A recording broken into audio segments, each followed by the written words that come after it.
प्यार को के लहलू हमर जान तोहे कैसे हम भुलाई बहो।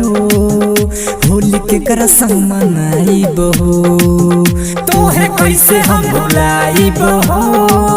होली के कर संग मनाई बहो। वादा खूब कैलू तनिको नाही निभौलू तोहे कैसे हम भुलाई बहो।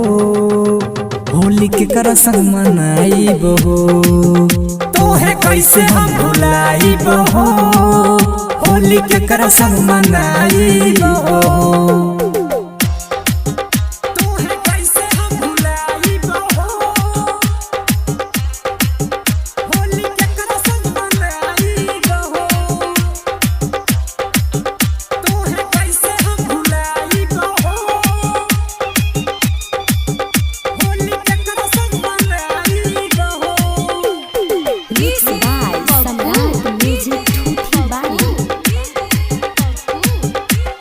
हाँ हाँ पिया संगे तू चली जइबू ओकरे से रंग लगवइबू।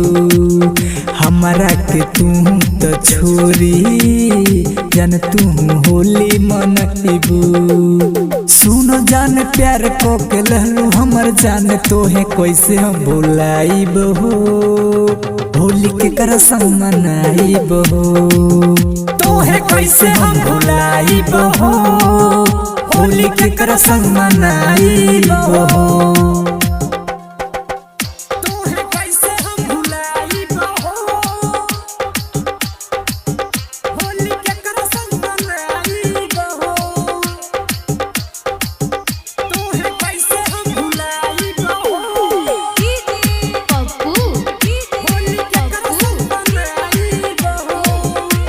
हाँ हाँ राजकुमार अखिलेश के संगे तू मनइबू तो होली।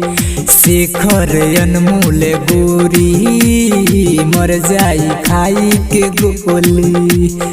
ए जा सुनो जान प्यार को के लहलू हमर जान तोहे कैसे हम भुलाइब हो।